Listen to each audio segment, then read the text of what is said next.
this week's episode of X-Men 97 finally pulled back the curtain and let us know who the real big baddie for the new season is. And that would be Bastion. Let's take a couple minutes to talk about the history of this character, who is Bastion, what the OZT is, and the big reveal that Theo James is indeed playing a character.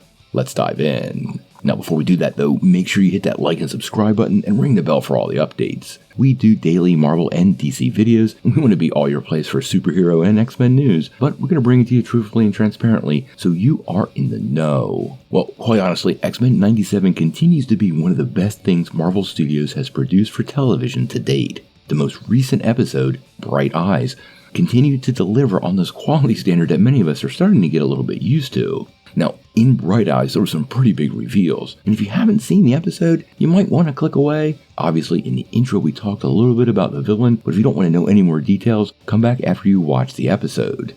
Now, in this week's episode, we learned that Bastion, not Cassandra Nova, was actually the one behind the attacks on Genosha. And with his allegiance with Mr. Sinister, well, this might be the greatest threat these X-Men have ever faced. Now, if you haven't heard of Bastion, that's perfectly okay, because he is a fairly obscure comic book villain that pretty much only hardcore fans are aware of. Now, he first made his presence felt back in X-Men number 52, which was a story by Mark Waid and Andy Kubrick, but he made his first full appearance in Uncanny X-Men number 333, back in June of 1996, and that story was developed by Scott Lobdell and Pascal Ferry.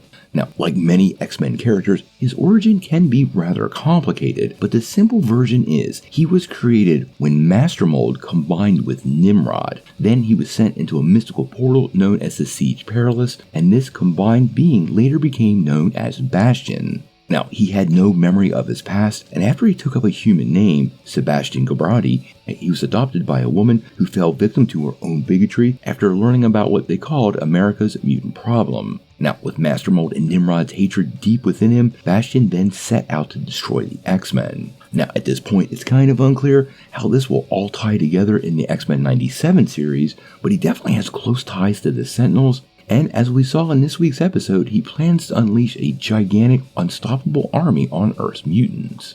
Now, one of the other big reveals in this week's episode was all those soldiers wearing OZT uniforms. And yes, that also comes directly from the comics. This is an international anti-mutant strike force called Operation Zero Tolerance. You can see how this is tying into the titles at the end of the season. Now, in the comics, he eventually developed little interest in leading what he called an outdated Sentinel army, and then started experimenting on humans and outfitted them with nanotechnology to create what he called Prime Sentinels, much like the Prime Trask created Cable. Now, once again, how this works into the overall X-Men 97 story is still pretty unclear, but the OZT are definitely a force to be reckoned with from the comics, and I'm super curious on where the show is going to take it. Now, one question we asked a few weeks ago was about Theo James. We knew the actor had been picked up to play a mysterious role, but they were holding it back, and this led to a ton of speculation. We were actually wondering if he was going to take up the role of Deadpool, and some even speculated when they saw that Captain America shield he could be playing Steve Rogers,